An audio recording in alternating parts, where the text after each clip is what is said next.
Halo, ceritanya saya membeli sebuah barang dari luar negeri, yaitu negara Malaysia ke Indonesia. Karena barang ini di Indonesia itu nggak ada, adanya di Malaysia sana, yang paling terdekat ya negaranya. Kemudian saya putuskan untuk membeli barang di sana, meminta bantuan teman yang ada di Malaysia, dan membelikannya dan mengirimkannya ke Indonesia.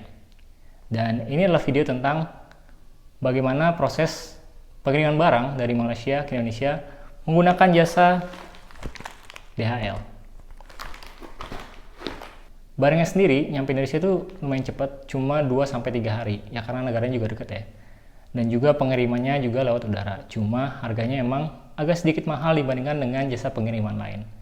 Ada yang lebih murah, cuma memang agak lebih lama. Tapi karena saya butuh cepat, jadi saya pakai yang DHL Express. Cuma 2-3 hari sampai.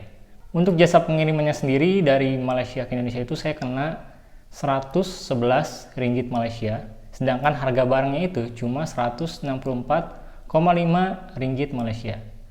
Dan kalau kalian hitung harganya itu mungkin bisa sampai pengirimannya 300 ribuan ke atas lah ya.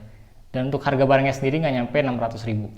Dan sesampainya barang di Indonesia itu harus ke Jakarta dulu. Nah di Jakarta barangnya itu harus diperiksa oleh bea cukai dan kita harus bayar pajak lagi di bea cukainya. Kalau saya barangnya bukan sepatu atau baju, itu berupa casing handphone, dan itu dikenakan biaya 108 ribu kalau nggak salah.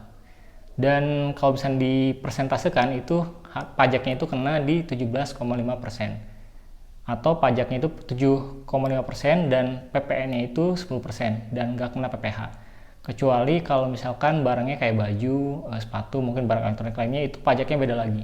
Dan kalau nggak salah sih kalau misalkan kalian nggak punya NPWP, itu pajaknya lebih besar dibandingkan kita punya NPWP.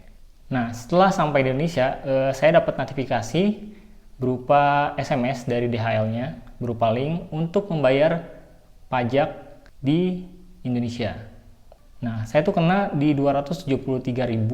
Di Indonesia sendiri ternyata kita harus bayar lagi jasa dari DHL-nya. Kalau nggak salah sih, kalau 108.000 berarti ada kena cas lagi di 100 ribuan gitulah. Ada admin dan juga asuransi kalau nggak salah sih dari barangnya. Jadi agak lumayan nambah lagi itu. Dan ya sampainya cepat ke Indonesia, cuma emang harga pengiriman itu mahal banget dari DHL ini. Karena barangnya sebenarnya nggak mahal-mahal banget. Dan selama pengiriman juga kalian bisa nge-track barangnya udah sampai mana aja di websitenya DHL. Dan sebenarnya DHL ini kan udah agak lama, cuma awal-awal saya agak ragu karena DHL ini di Indonesia itu punya banyak negatifnya gitu. Dan ternyata pas saya pakai ternyata nggak senegatif yang saya pikirin di komentar di Google ya, di Google. Dan tapi akhirnya barangnya sampai dengan selamat dan sesuai dengan waktu yang diberikan oleh mereka, estimasinya. Oke, itu aja untuk video kali ini. Singkat aja, cuman pengen share pengalaman mengirim barang dari Malaysia ke Indonesia, kemudian gimana bayar pajaknya dan kena pajaknya berapa. Kalau misalnya video ini bermanfaat untuk kalian, bisa di like dan jangan lupa untuk subscribe channel ini juga. Dan sampai ketemu di video berikutnya. Dadah.